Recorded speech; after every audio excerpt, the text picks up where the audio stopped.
Hello, welcome to the 1878 FM podcast. It is a full house, which is unlike Anfield last night. But more of that in a minute.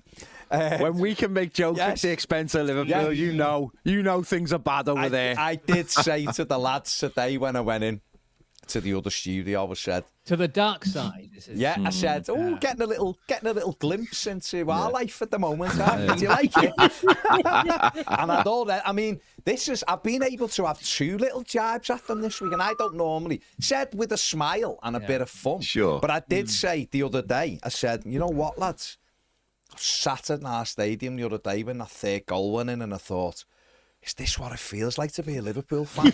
And it's not been very often I can make those kind of jokes. So, and they took it, to be fair, they took it in the manner it was intended. They kicked me out the studio. But it was all good.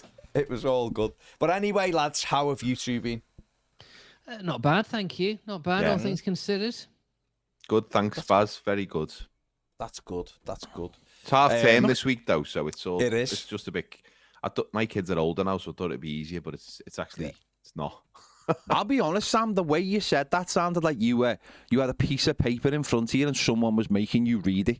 Yeah. And those people where your kids say you're all right and you're having a good time and it's half term and you can't wait for Halloween. Yeah, that's what it seemed like, mate. I'll be honest. Just wink twice if you need us to come round and sort you and the fridge out. I've only come on to ask for Angela, to be honest. My voice goes higher. Everyone someone says, "How's half term going?" Yeah, good, fine. Yeah. Did you sort the fridge out? I think that's what most people need to know. Most people are worried about it. Got a new fridge, and fitted in very well. Both physically and metaphorically into our lives. So that's good. Yeah. So I still haven't taken all the cellophane off the shelves in the inside now, and now they're frozen over. So probably need to do that, don't I, to prevent any repeat of the other one breaking. Is it an American style fridge now that your stand-up career's taken off? It is an American style fridge in that it's putting tariffs on every other product that comes out of it, and it's got a good. It's full of food that chemicals in. It's got all the food it doesn't need. I just assume that now that you've been working in New York and stuff like that, then obviously a standard European fridge would be too small, and you'd have to go for the supersized option. Yeah, well, since Brexit, European fridges haven't been what they used to be. So I've gone for the American. You just can't get hold of them. Weirdly, you can't get the parts. But this fridge has decided not to get the ice machine and the plug up to the mains for this one. So it's actually a downgrade on the last fridge. But we don't need the ice machine. You just buy a little bag of ice now and again. Life choices. Yeah. Oh, and when you say plug up to the mains, you're talking about the water flowing facility, not the electricity, because obviously that is important. That is important. Yeah, we're not just using salt water. Maybe that's what was broke about your last one. You weren't plugging it in. Got to save the planet, guys. Come on. I just love the way, Sam said it's settled in, it's integrated well. I'm just wondering whether we get Sam Avon into Finch. Get him on Tiano Barry. And just get them all settled in. Well, to be fair, the picture he posted yesterday in this 95 Everton shirt. That was beautiful. But just to mimic Everton, what I've also done, I've bought a new fridge, which is less good than the last fridge. And I've also bought a fridge for the future that I'm just going to leave in the shed and not use. Yeah, makes sense. It makes sense that you're never going to use. That's good. Give it 6 minutes. So just put like put it. Where's the other fridge? It's left back in the shed for another day. I can't get it. It's going on loan to next door neighbours. Fair play. In January. Fair play. Keeps dropping stuff. Sorry. Let's do the footy. Let's do the football first. The fridge chat was so good. It was. We can go back to it. Don't worry. We can go back to it. I think we'll need to. Of fridges, we can go back to them. Dave, Sunday, explain. It's a big question, Barry. It is. Sunday, explain. I thought I was quite positive at the start. I thought we started positively. I was full of hope that this was going to be a good game. See, I don't think Spurs are that good at the moment, to be honest with you. They may be controversial. I mean, I think that they're organised under Frank, but I don't think that they're anything to fear. I certainly don't think they were anything for us to fear. And if we had a striker, we'd have scored at least one, I suspect. Especially that first one that came over and Beto was all over the place, the one that Grealish eventually, got hold of with his left foot. I mean, there's so many things. I think in summary, I think if Jake O'Brien's goal stands, I think we win the game.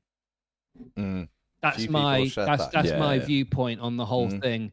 I think that was potentially the turning point from a mentality point of view.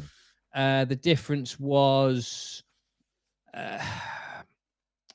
some refereeing decisions, and I think that they, to their benefit, or to their credit rather, I think they were very organised with their set pieces, as everybody has suggested. But I think that the O'Brien goal being chalked off was the turning point, and I don't think we ever fully recovered. Well, what do you make of that? Because at the time, I was, I was fuming, obviously, when you're in the ground, and then Craig Pawson shouldn't be anywhere near any Everton game anyway, at any time. And then I sort of thought, well, there must have been something I haven't seen and whatever. Then I've watched it back and I've heard the explanation. And I think every day that goes by, I'm more annoyed with the decision because... But I'm not entirely sure what, because it seemingly was ruled off for two different things, wasn't it? Yeah, well, they said off checking a potential offside or of a impeding the ball goalkeeper. Exactly. So a ball's being kicked from back into play, so he's not offside then. Then he's behind the goalkeeper and he gives him a nudge, but that's as the ball's being kicked, so there's no interference there. When Jake O'Brien heads it, the goalkeeper, Vicario's got a clear view of it. Yeah. Which means he's not going to save it anyway. And the ball goes past them. Yeah. And he gets a hand 2 foot behind the line because it's got that much power on. He can't do nothing about it. So when you look at it, it's a clear header at goal, which the referee's got a great view of. Yeah. And doesn't think there's an infringement. In the ground, the referee said goal ruled out for an infringement by number 10. Well, he said both of them, didn't he? Didn't he say 10 and 18? Position, or 18, yeah. But they weren't infringing him. And then you've had Keith Hackett, whether you agree or don't agree, ex-head of PGMOL referee, saying it was nonsense. Other people, like, whether you take anything they say with any kind of, authority, but Alan Shearer, Gary Lineker saying it's a joke, it's a header, the keeper can see it, it's past them, there's no infringement. Richard Keys weighed in yesterday, saying Atwell always wants to get involved, and that's something that Keith Hackett said as well. Atwell always. I'd be really interested to know what he was sent the screen for, and whether it differed from his end result, the end result, because I always think that's something in that's going wrong with VAR is looking to disallow a goal. Yeah. And I think that's a big case. Because surely they should be looking for ways to allow more goals rather than disallow goals. Yeah. Just from a very broad point of view. But surely when there's an infringement, the only question in your mind is, has that been a foul on the goalkeeper to stop him making the save? It wasn't. It was a nudge, which it goes on. There was far more. There was more nudges on Jordan for Pickford for their goal, right? Which again, I don't think was a foul either. But there was far more contact from Van der Ven on Pickford. But the other thing as well is, the thing that's annoyed me so much is Leeds won on Friday night, and their first goal, Calvert-Lewin stood in front of the goalkeeper who can't see the shot. Therefore, that's an infringement. The goal was given. Sunderland and Chelsea on Saturday, goalkeeper's got about 8 players in front of him in the Sunderland kit and can't see the ball, and the goal's given. And yet in this one, the goalkeeper's got a clear line of sight and just can't make the save, but it's been ruled out. So I only thought he was sent to the screen if it was a sort of like a finite thing, like something where you can say that's categorically the wrong decision. There's been a foul, you've missed it. But the referee had a really good view. It's also a classic case of subjective. Classic case of freeze frame as well. It's a classic case of something in freeze frame looking a lot worse than it actually is. And I think that played its part as well. If you run it in real time, there's nothing wrong with it. No. So, but again, at the risk of me being stupid was the final decision. The goal being disallowed for offside or for infringing the goalkeeper. They said offside, but I have no idea. But I've heard both in there, and I genuinely don't know which one it was actually given for. If he'd have said a foul by Njai on the goalkeeper, I'd still been a bit annoyed going, that's soft with a capital S. But I ain't having the offside thing for 1 second. I'm sorry. I'm not having it for 1 second because we go back then to, remember where the offside rule used to be, where you take a corner, it get headed out, someone would smash it in from 25 yards, but I hadn't got myself back onside and it'd be disallowed because I was offside, even though I'm over by the cut. Yeah. We go back to that category. So right, this is the official referee announcement. After review, Everton 10 and 18 were in an offside position, interfering with the goalkeeper. The final decision is an indirect free kick in the 6-yard box. So they weren't, though. They weren't, because there's no line. The goalkeeper's not blocked at all. There's no foul after the header. So they weren't. So the decision is incorrect. Yeah. If they'd have said it's a foul on the goalkeeper by 10, but hasn't someone done the video from behind and proven that all of that took place before the ball was even kicked? Yeah. So, which means he's not. Shocking decision, really. And you're right, Dave. That goes 1-1. The mood in the stadium, I don't know whether Ped felt this as well.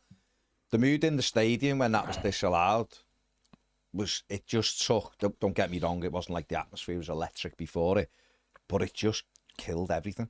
And my first thought was, that'll cost us big time now. Yeah. Not, we'll just score. It was like the opposite of what happened in the Palace game, you know, where we were talking about, and we were saying about like how that one decision got everyone going. This just took the wind out of everyone. It was like, everyone celebrated, and it was because it felt such a bad decision as well that you were robbed of a goal. And it was a good goal as well. That's the other thing that was annoying. And that said, it was funny because, well, you know, I thought it was funny. I said, as we were about to take the corner, any chance we can cross it and just head it at the goal, please? So it comes in and he heads it in. He might turn around and went like that. I was like, yeah, exactly like that, you know. And then, obviously, 18 minutes later, by the time it takes them to give you the decision, it's the incorrect decision, and it gave them a huge boost, obviously, because they had literally been camped in their own half, scored, camped in their own half, had a goal disallowed, and it gave them that relief, I think. And literally scored the second goal in the added on time that had been put on from the VR decision that had robbed us of a goal. How's that for? Is that when they how was that the second one? How was that for poetry? Realised that had sort of gone away from. Oh, I mean, Sam, there's other ways to look at it, isn't there? I suppose I've tried to step back a little bit and look at it, and when you look at, and again, I am acutely aware that scoreline is everything in football. But when you just step back, and I reckon this is what the manager will do, and it'll be his job to do this, is if you look at it, Everton had more attempts at goal, higher XG, more entries into the final third, more touches in the box, more corners, blah, de, blah, de, blah, more possession. Is there any sort of comfort in that, of going, all right, put the scoreline over here just for 1 sec? It's the first home game we've lost, and it's late October. And when you look at maybe the overall thing of the game, Everton were okay in it. Everton weren't. It wasn't a 3-0. It wasn't this doom and gloom, even though it feels like that. Is there any way you can take any sort of positives out of that, or is it the be all and end all is the scoreline? I don't want to be like hysterical about it, but I am feeling slightly less optimistic than I was. Yeah, certainly after the Palace game, obviously, because we just lost the game. I'm slightly concerned about. To answer your question, Baz, I think that the stats always tell an interesting story, a useful story, but watching that second half, we never really looked like scoring, did we? I think there was that. There was a couple of sort of half chances that there was the overhead kick from Beto. But other than that, we had the deflected save, which was a good save. Yeah, to be fair. From Ghana. Yeah, and I think because we're not creating a bunch of chances generally in games, that's why when a chance comes and is missed, you kind of think perhaps that was it. The same with the goal, what you talk about, like the atmosphere just getting killed, because that goal goes in, it's a different game, changes the momentum. The time it took for the referee to make the decision and then disallow the goal sucks the momentum, especially when it doesn't go your way. So. Yeah. If that's given as a goal, it sort of renews the momentum and you're kind of all uplifted then. But I'm sort of a little bit concerned. There's only 3 things I'm concerned about at the moment with Everton, and it's results, style of play, and personnel. Yeah. Is that all? They're the only 3 things. Yeah. And I don't mean like hugely concerned, but I mean, obviously the results haven't been great. Mm-hmm. If you look at, what is it, 1 win in 7, is it? 7, yeah. So that needs to change. But I think the style of play just feels it's very Jack Grealish centric. I understand why, because he's our best player probably. But it's all very predictable, and if it's predictable as a fan, it's predictable as an opponent. And from Tottenham's point of view, they come to Bramley Moore on Sunday, and yes, we have more possession, and yes, we have more XG and touches in their box and all of that good stuff. But it's a great away performance from them. If we go to Spurs and we play like that and win 3-0 or win 1-0, you soak it up, you hit them on the break, or you get a corner and you get on the score sheet. So I think there are positives. I think there's also a lot of questions that the manager needs to answer, or even start asking him. I don't even know if he's asked himself those questions at this point, because I think there's some cheap, quick wins you could make, or at least experiments you could make. Move Garner to right back. I think that experiment with Jake O'Brien, I don't think it was an experiment. I think it was a stopgap that's become semi-permanent, which is not the solution. I think he needs to tinker a little bit and just, look at the first 11, look at the positions of that first 11 where they're playing. Obviously, Branthwaite's a big loss, but we can't speed up his recovery. So I feel a little bit down. I feel like there are some answers there. I just hope that we can get some more points on the board sooner rather than later, because we're still a little bit damp from the last 3 seasons. We've climbed up the river, but we're still shivering. We need a big warm coat around us and of a few more points. A dry rope. Yeah. No, not a fucking dry rope. No. That is when they're supposed to be used, to be fair. Exactly. The only time. Not in Aldi. Dave, no. Well, no, obviously. Dave, we asked the question the other day, and I think we both have not alluded, I think we both come out and said it in our aftermatch stuff as well. Is it a time now for the manager to have a little rethink, like Sam's just said? There's players there. We all sort of said we've got a stronger bench than we've had for a few years at the start of the season. Yeah, we haven't really, simply because it hasn't played out like that in terms of the manager hasn't used that bench, so to speak. So is it the time now to have a look, like Sam's just said there, maybe a James Garner at right back, maybe Merlin Roll coming into the starting 11, maybe going either all in on Tierno Barry up top, or giving Njaya go through the middle and putting Dibbling? Is it a time for the manager to start looking now for these other solutions? Because, like Sam said, we all sort of know how Everton are going to line up, how Everton are going to play. Yeah.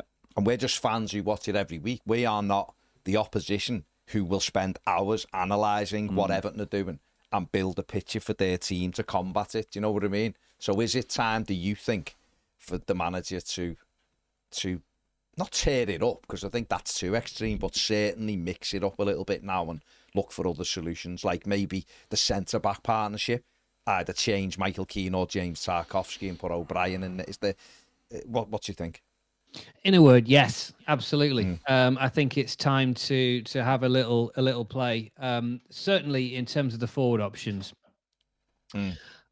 We can't do any worse than what we've got at the minute. I mean, it's dreadful. I mean, it really is dreadful. So, lots of people talking about whether you play Njai up there, whether you play Alcaraz up there, all worth a look, I would suggest, because at the moment our attacking options are hopeless. I know that, certain people think that Barry's got more about him than Beto. You could argue it either way. I mean, Barry looks completely lost to me. Beto seems to be getting worse. However, out of the two of them, if I had to have one of them on for the last 10 minutes, I'd suggest that Beto carries more attacking threat than Barry at the moment. But, it's difficult to sort of pull between them. But yeah, I definitely think you need to tinker. I'd put James Garner at right back. I think he looks good there at the moment. I think that O'Brien, we've always known that O'Brien's a centre half. He's not a right, he's not a full back in any shape or form. It's whether he takes Tarky's place or whether he takes Keane's place. You know, I mean, there's an argument for either there, to be honest with you. I mean, obviously, Keane's been the whipping boy for a long time, but actually, on the balance of things this season, he's done well. You know, he's arguably made less mistakes than Tarkowski recently. So, you know, it's. I don't know. I do think it's time to tinker, though. I haven't seen enough of Dibbling. To people say, oh, he's a good player, he needs time. Well, you know, maybe that's what we need then. You know, maybe he needs time. But I definitely think that we should be experimenting with what we've got. I think the one positive for me, I think, while I haven't seen much of him, I think Roll has something about him. You know, when I've seen him come on, he looks a player. He looks confident. He's got a good touch. I'd like to see a lot more of him, but what little I've seen, I've been encouraged by. So yes, in short, time to have a little experiment, I think, in a number of positions, start using that bench more effectively and not bringing subs on too late. Can I ask a quick question? What's that? Ask away. Can I go to the toilet, please? No, that's not the question. The question is, like, because we've all got fond memories of Joleon Lescott playing left back under Moyes' first reign, and did a good job. And when Jacob Ryan went to right back, there was some parallels. I know the different types of player, but, you know, putting that big centre half full back. But how long did Joleon Lescott play left back for? Because I had a season ticket then, but I can't remember. I don't know if it was like 6 months or longer or shorter. What sort of time scale was it? I think it was at least 6 months, wasn't it? Because Baines signed and couldn't get in, could he? He was basically sub coming on. But I think the thing with Lescott, though, was he was scoring goals as well, wasn't he? And he was basically higher up the pitch. But I'm sure it was about 6 or 7 months. And then Baines, he moved in and Baines got in the side. And once Leighton Baines got in and settled down, he was never, ever going out because he was such a good player. And Lescott and Jagielka were fantastic as a partnership. Yeah. And Lescott had the goal in him all the time, didn't he? So, I think, like you said, that Jake O'Brien was a stopgap who's become semi-permanent. Well, he has, hasn't he? And, you know, it's Kenny Tete was speaking this week about, you know, nearly moving to Everton and all that.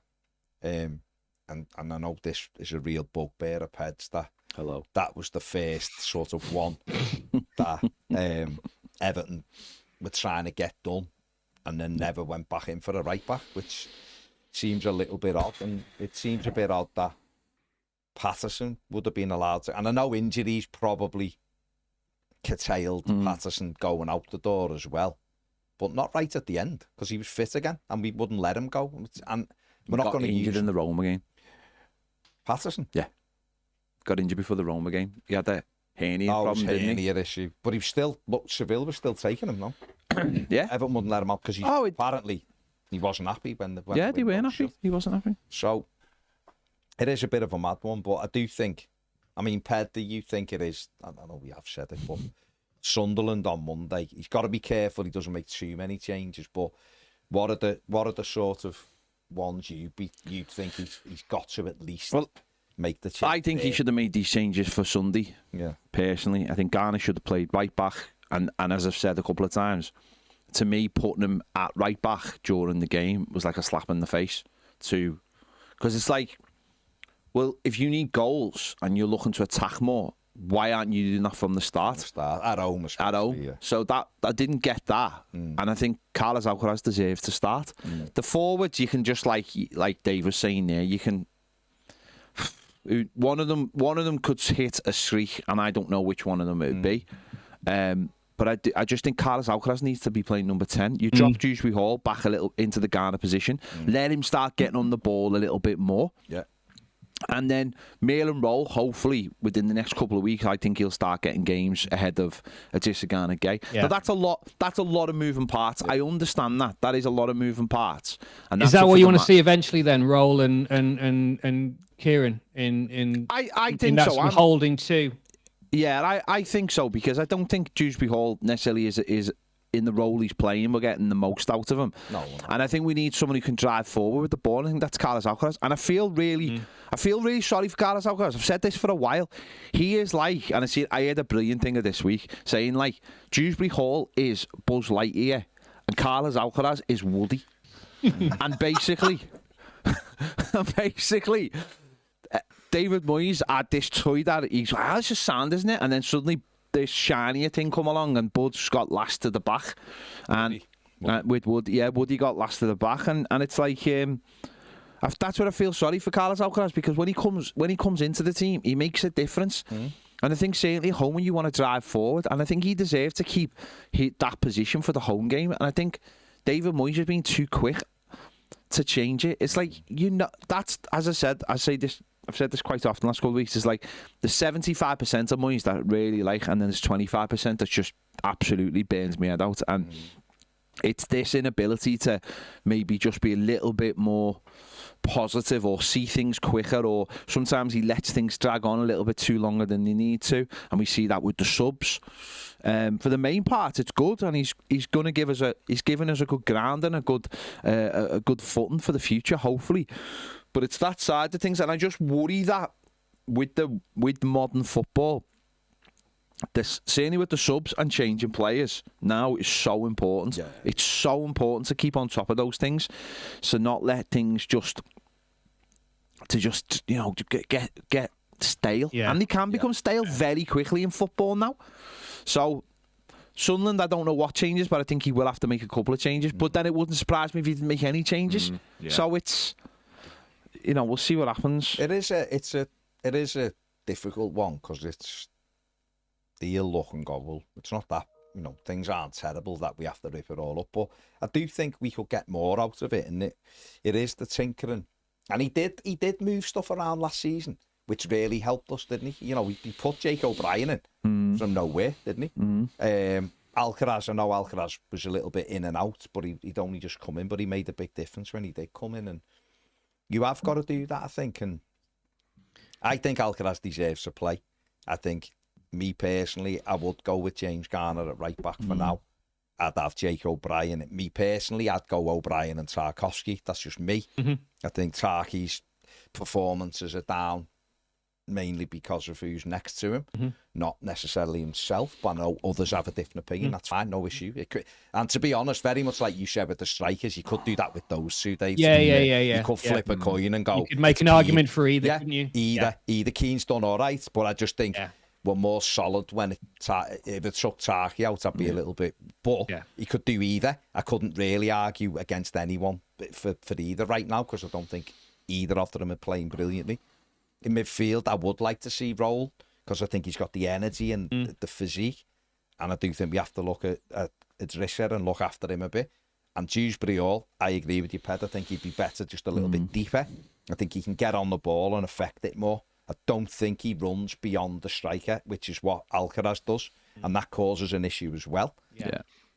I think you can, again, the two up front. Me personally, I'd go all in on Barry for the next 6 games. Personally, I think he come on Sunday, he done everything Beto couldn't do, which was link the play, controlled the ball, laid it off. But he could start Monday and be dreadful. But I think the investments with Tierno Barry, so you may as well see if he can play through it. Or you do the other thing, which is throw in Jai up, because he's the most natural goal scorer, and you go through the middle, and we're going to try and play with Dibbling. But they're the options right now, I think, for the manager. And there's a couple of flip of coins, like we've said, whether it's Barry or Beto, Tarky or Keane. But I think if you do that, it's a positive message to everyone as well. And the lads who aren't getting in, it's a think of, like, my time will come here. Yeah. Rather than I've got no chance of getting in here. What's the point? Well, this is what I was going to say, actually. In addition to, if you were to try Njai or Alcaraz in that 9 or false 9 position, not only would it be interesting for us to see, and arguably can't be any worse than what we're doing at the minute, but also it has the add-on effect of, it gives Barry and Beto something to think about.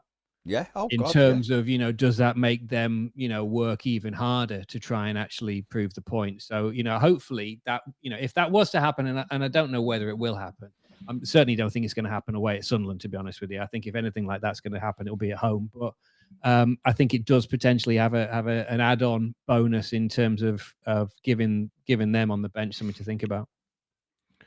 I don't want to speak for everyone here, but I think we're probably all on the same page by the sound of it. And just to kind of follow on from what Dave just said, is that I think the Sunderland game, which I'm not looking forward to, and I think I'd probably take a draw right now, the way it's gone and the way they're flying as well, is if we don't see changes, and I don't really mind what the changes are, but if we see changes, we can see that the manager's trying to address the problems. If we see the same 11 go out in the same formation, then it's that 25% you were talking about, Ped, of Moyes, which is like what is he expecting? Different, the different results from the same thing. Yeah. It's not going to happen. So I think if he tinkers and things don't go our way, at least you can see that experiments are being made, and we can maybe hit on a winning formula. Because, like you say, Baz, there's lots of options, and that is a positive. There's lots of players that you can move around, and I think Idrissa Gana Gay's dropped off as well. I think the last couple of weeks, I think he's he's playing a lot of football, isn't he? He's playing a lot, and maybe this is why. And again, we can't jump the gun, but maybe this is why 1 year contracts rather than 2 for certain players of a certain age are the way forward. But as a player, to give him a little break, but also to have him come off the bench and play a real vital role, because everyone talks about starters and finishers now, and he could be a great finisher. If you're 1-0 up and you just need to take the zip out the game, he'd be great, wouldn't he, to come on and just step on the ball. I actually agree with Dave in terms of when he talked before about the last 10 minutes with Beto. We've said this before.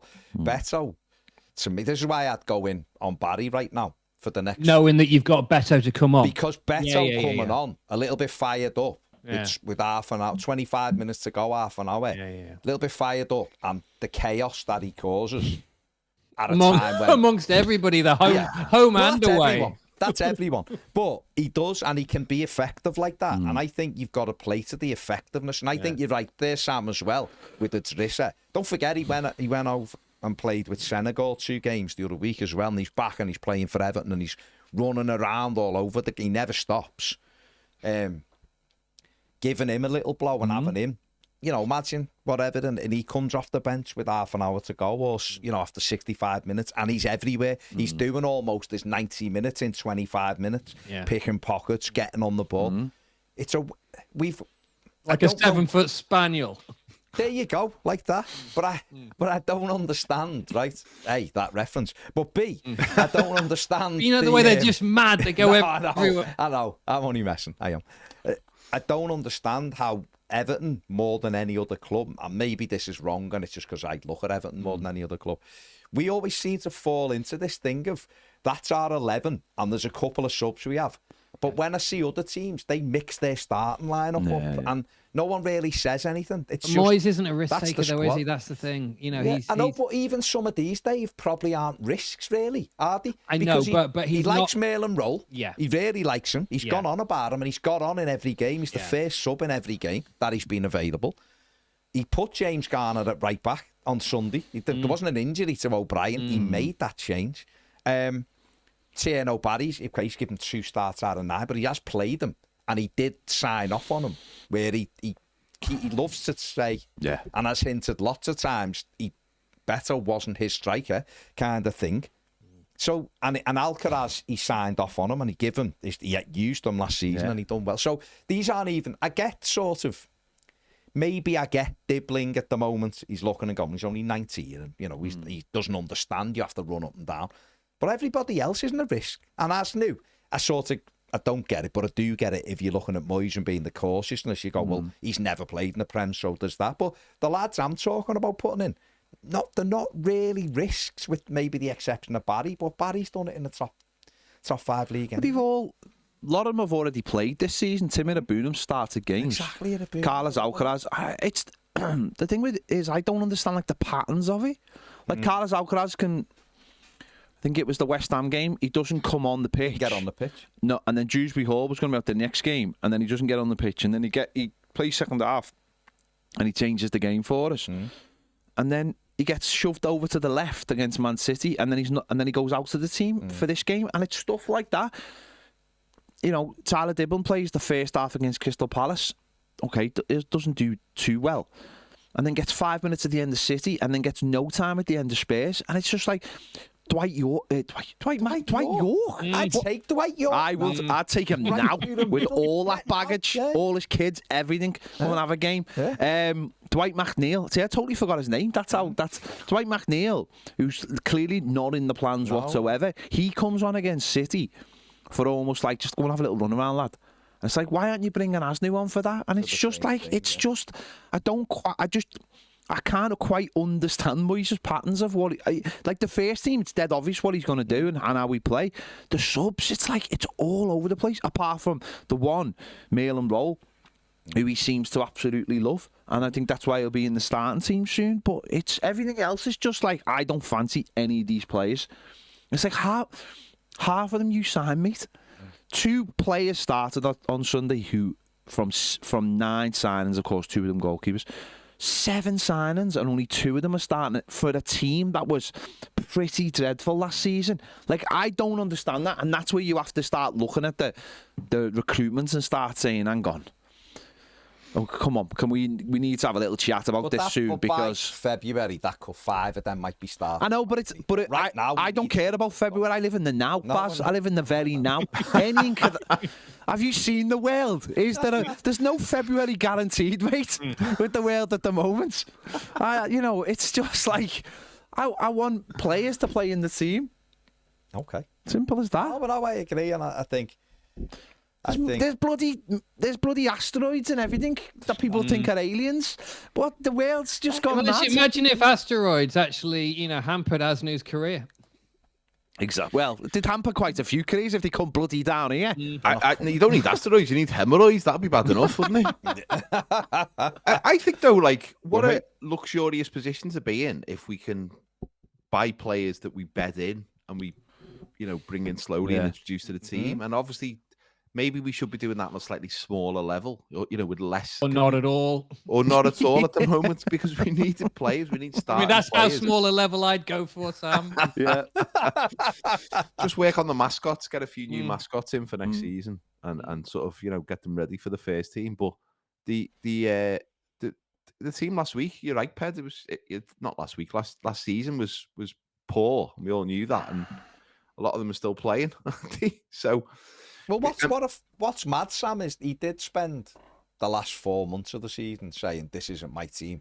And don't forget, when David Moyes come in, that second half of the season, Everton did really well. He got a lot of points. Yeah. We won a lot. He won 31 points, didn't he? Hang on, did he? Yeah, 31 points he won, which obviously, when you extrapolate it over the season, 62, which is Europe. So he done a brilliant job with the players, and the players did a brilliant job. They all stepped up. But he did say loads of times, this isn't my team. We're looking for better players, and we're doing this. And then that's why when you see just 2 starters, you do sort of go, okay, well, what messaging is that then?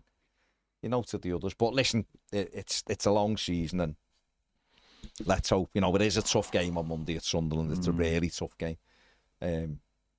But who knows? We might go up and nick a win, and we'll all be buzzing, won't we? But isn't it not horrible to be thinking like that? Like, it'll be November, and we're worried about going to Sunderland. Isn't that crap? Yeah. That's not what we should be thinking. I know Sunderland have had a great start. I'm not taking anything away from Sunderland. They deserve a little bit of rub of the green after what they've been through. But they are a promoted team, and for us to be thinking like that's horrible. Like, what has happened to us in the last few weeks? Do you honestly believe? Like, do we all believe that if we had like a better centre forward? Yeah. Yes. Yes. No, yes. Even with everything else, I know. You don't have to finish the sentence. Even with everything else going on in the team where you might go, that's not quite right, or that's not quite right. If we could drop in just like a sort of Ivan Toney. Maybe Ivan Toney, who knows? But someone who's putting look at Newcastle, right? Newcastle have spent £70 million on Walter May, the lad Everton were linked with. We all know Everton at the bottom, he'd have 1 goal by now. He'd have 1 leg by now. Yeah, or he wouldn't be playing, right? But Newcastle brought him in, he scored again last night, didn't he? He's got about 8 goals, right? Yeah. So imagine Everton would have signed Nick Walter May in the summer. Do we think that we'd look at the team totally different and go, we're brilliant? Or is there something else a little bit that we think needs tweaking as well? Yeah, the striker aren't producing, but I mean, is it that simple, Dave, do you think? I think we're creating chances, and I just don't think we're finishing them. I think it's as simple as that. I think actually creatively and in terms of the wing play, things are looking very healthy at the moment, and that's where the side has changed this season over last season. Going back to your question to Sam earlier on, and in terms of shining a light on things, I mean, again, when you compare where we are now to where we were last season, yes, Sunday's disappointing. But ultimately, if you want to put a positive spin on it, we're not playing badly. We weren't comprehensively beaten by a side who we had no chance against, and we never looked like having a goal in us. We are creating chances, and I do genuinely feel that with some kind of recognised centre forward, we would have scored at least another 6 goals, I think, so far this season than we have done. I don't know where I came up with that figure. I just plucked it out the sky. But you know what I mean? But I like it though. But something of that order. And these results would look very, very different because we are creating chances. And I would love to see somebody in that number 9 shirt who knew what they were doing. Fair play. I mean, the games, if you want to look at it ultra positively, the 4 teams we've lost to so far, Spurs are 3rd, City are 5th, Liverpool are 7th, and who else beat us? Leeds are below us, but 3 of the 4 defeats have been teams in the top 7. So if you want to look at it, I know it doesn't. I'm just saying, if you're trying to look at it like that, don't get me wrong. But that, that's the thing. The West Ham game still and Villa still annoys me massively. Because we should have won both of those, and maybe with the striker, we probably would have done. But it's gonna be an interesting. Do you know what I miss? What? Fridge chat. Yeah.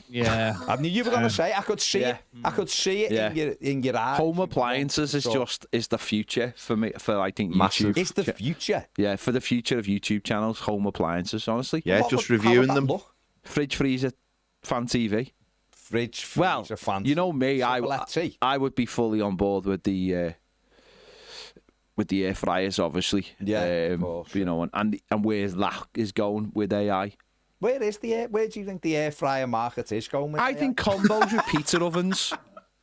I've got a question for you, Ped. Go on, Dave. Ask away. Is that if you were to, in a hypothetical situation, have all of your home appliances repossessed, right? Like tomorrow morning at about 11 o'clock. If you would have them all repossessed, but you could organise the order, which one would you have repossessed last? What a great question that is. Thanks. That'd be a telly, wouldn't it? It's got to be the telly. Well, you can live with... okay, sorry. I was thinking more of kitchen appliances. But kitchen appliances. White good. Yeah, Can we keep white the good. telly? Keep the telly. The telly's fine, right? They won't find that. Okay. I think it'd have to be air fryer. And my methodology in that is that I'd just take everything out the fridge to use to cook something in the air fryer. So therefore leaving said fridge redundant. Right, okay. Yeah. And then, I mean, fair play. Then they can take it. Then what? Then what about like your washing machine? And... Well, I don't know where it is in the house. Never mind taking it away. The oven, not bothered. Don't use the oven. I use the air fryer. I encourage my missus. In fact, I get quite angry when she uses the oven. Get into them now, for God's sake. I haven't got an air fryer yet. Oh my God! What, you fucking Stone Age man here? My God! Right, because I know the air fryer is the future, but if you did do a YouTube channel where you reviewed old kitchen appliances, could you have a retro section where you bring back old appliances that people don't have anymore, like a mangle, and just say, let's see what this mangle's like, or a I was thinking more recent, like a Breville machine. Right, so no. You weren't going Amish on us. I wasn't going that far. No. You can dry your clothes in both. Yeah, but one is more dangerous than the other. Yeah. Yeah, the old toasty machine. Remember that you get it out now and again, and then you'd realise how much messing it would take to clean it afterwards. And how much messing it is to get it. And because it'd be like, and then it would like the stuff would go over the edge, whatever the film would always go because you'd miscalculated that little sort of thing you had to put underneath to sort of secure it, didn't it? And like lock it in place, and then it's like, how long's it been in for? Is there something telling me it's coming out? Like now, you'd have the clock counting down, obviously, and all that. But it was like, and especially for me, it's an issue because I'm colourblind. So I'm like, that is an issue. Is that telling me that it's still got some? Is that green or red? I'm like, how can you not know the difference in green and red? How can you like snooker? It's, you know what? It's in snooker. It's brown and red. I'm thinking more about traffic lights, to be fair. Yeah, no, but it's positioning, isn't it? It's top, middle, bottom. Right. Yeah, and like totally different. Thought that was strike it lucky. Yeah. You know what I mean? Totally differentiates. Yeah, they're being knackered. Here's a question for you. So, like, if you were, like, I've had a complete brain fart there. What were we talking about? We were talking about white goods And traffic Right, lights. so- Yeah. traffic lights. Yeah, Like colour colour blindness. blindness. Rang dang digga da dang dang. Colour blindness. So my wife last year for Christmas, her mother bought her because she never had one when she was a kid. Mother. She had a mother. Yeah, I'm gonna say. She had a mother, but she never bought one of those Mr. Frosty machines. Oh, Right, I know yeah. you're gonna say that. So yeah, because they're terrible for your teeth, aren't they? And like just full of sugar. Anyway, so last Christmas, her mum bought her one like from eBay or something and gave her a Mr. Frosty. And Was we she were all happy? making it. She was initially, but then we made it, and it's not nice, you know.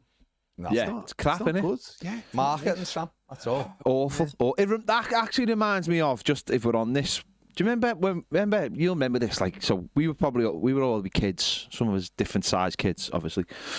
But there was an advert. Pop up my height. No, Me I'm colour saying about blindness. ages. Oh, okay. We were both Now the he's small having kids. a Hey, pop at the Barry, age. we were both the smallest there. Right? That's 'Cause fine, We were the mate. little kids. There was an advert. all right. There was an advert. Like, quickest though, Dave. obviously gender stereotypes. There was an advert for like a kitchen thing with a little girl. And she made her mum and dad breakfast, and the breakfast was beans and Swiss roll. What the what would they think? What is all that? Yeah. Why do I? Number one, that shows how much that has stained my memory. That I still remember this advert from the mid That '80s combination of beans and Swiss roll.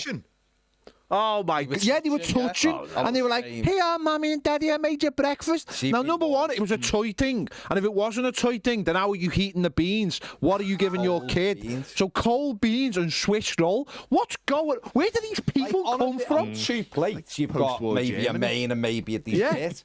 But on the same plate, But for breakfast as well. Who was teaching this child breakfast etiquette? that's Swiss not roll. good. That isn't. And how was she getting the Swiss roll? That must have been in the highest cupboard, because it was in my house to keep me away from eating it. So come on, where are they keeping the Swiss roll and the beans? He probably supplied the child with said. Who has supplied them? The agency filming the advert. Oh, okay. Maybe it was an older brother. That's or your an old- showbiz intel coming into play There there, you Dave. go. What was that? Go on, sorry. We couldn't think of that. How do they open a tin of beans, though? Because can openers Yeah. in the 80s as well were She's like death traps. She's defo got an older sibling who's gone, Mum and Dad will love this combo. And they've got it ready for it, and she's gone and done it. That's an interesting question, Sam. When did you last use an actual can opener? Yesterday, actually. Oh, did you? Yeah. Have you got an electric one? No. But I find that more often than not these days, tin goods tend to have the ring ring pull. pull, right? And there's not many times. Except for I find tuna. Tuna. I was gonna say, Tuna. so I normally have to the do other the day- retro style thing. The other day, Yeah. I'm trying to open a tin of tuna, right? We used to I've got a have, good one for you. right, we used to have a electric can opener. Oh, right? well, Yeah. of course you did in Yeah. the gated That's the community. thing. Of course you did. No, I mean, they're about $3.99. Yeah, but not in the, not when you bought it. No, it's 100. Harrod special. Shut up. Right. Yeah, but again, because they're so cheap, it broke, right? So we've gone back. We had then a more industrial type one, which I like. And then me missus got one called something like Magic opener or something stupid, right? And it's that bleeding magic that I haven't got a fucking clue how to use. I can't get it to work. It takes me. I was opening tuna the other day, and I started. Do you have to bring Debbie McGee in? I was gonna bring her in, right?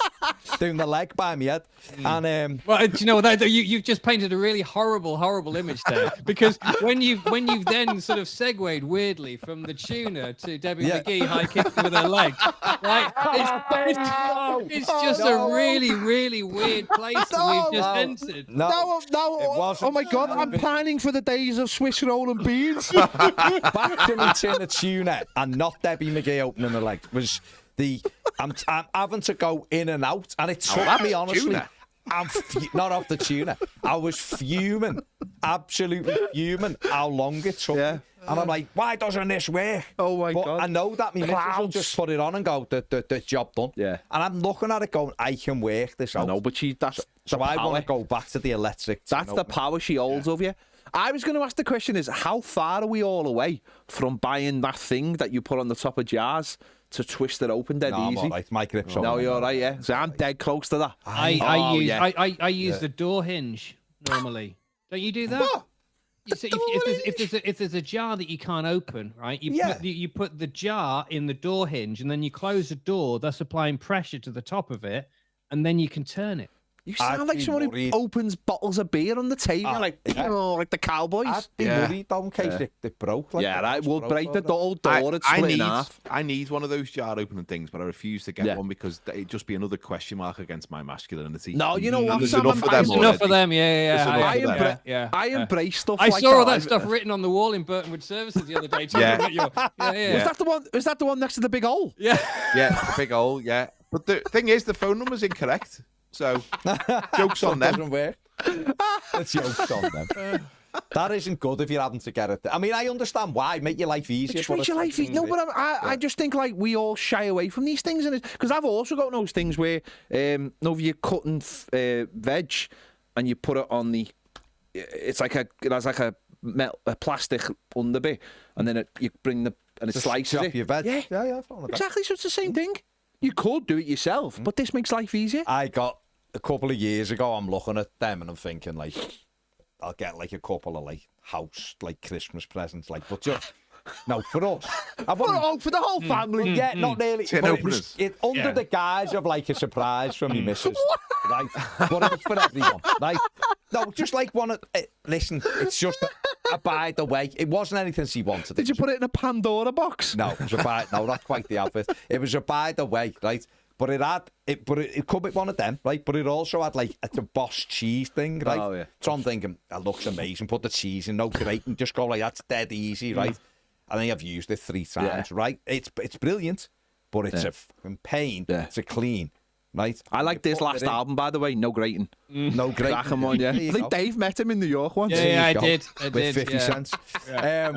But yeah, and it was just like, that's rubbish. But it come with that chopper. Yeah. And it's really good. It came with a chopper. It came with a chopper. Deadly and tuna and the cheese and the chopper. Swiss roll and beans. You know, what a show. What a show. I mean, honestly. And this doesn't even cost anything to watch. No, Amazing. it's just there for Exactly. you. Did you? Yeah. The other week, just very quickly, the other week you said to me, I've got another Pandora. Oh, no, I've got, but I'm saving it for Christmas. I saw something in not John Lewis, where was it? It was another department store. Explain the Pandora moment to the lads. So you must, I don't know if you've heard the Pandora story. It's basically a few years ago. This is what kicked off a lot of our random shows. And it was a Pandora advert where the little girl give her mum a gift, and it was clear as day that the fella she was with was not the biological father. Yeah. And there was an anger on the fella's face, to where he rushed out to buy a Pandora gift just to one up the child. And it was, I remember this advert. I came in and explained it to Baz in detail, and we watched it. It was just like, honestly, you've got to find this advert. It's the most. I've never seen. Says insecurity, like I've never seen an advert like it. You could see the anger, like the child had made a gift in school, and that means more than a Pandora gift. But he still went out and got this gift, and like trumping this child. That's what it felt like on the advert. But I saw something last week, it's another good one. And I'll get a picture of it. This is actually a physical thing I've seen in a shop, and I was like, we've got to have a conversation about this. But I'll do it near to Christmas, because I feel it's a Christmas ornament. But you have to see the picture of it. I can't explain it. You have to see a picture of it. Fair. So yeah, it's another in the line of the Pandoras. So brilliant, because some of them are mad. The concept for some of them are absolutely mad. But what can you do? Yeah. What can we do? We'll just wait for you. Yeah. I'll get a picture of it. Get the picture. It's fascinating. It's a fascinating thing. This is the world we live in. It's all for free. Exactly. It's all for free, it's all there for free. Right, let's leave it there. Big thanks to Sam and Dave for joining us today. Good stuff. Make sure you like, subscribe, download, do all of that stuff. Rate it highly, because why wouldn't you? Yeah. Swiss roll and beans. Take it easy. See you all next week. Bye. Bye.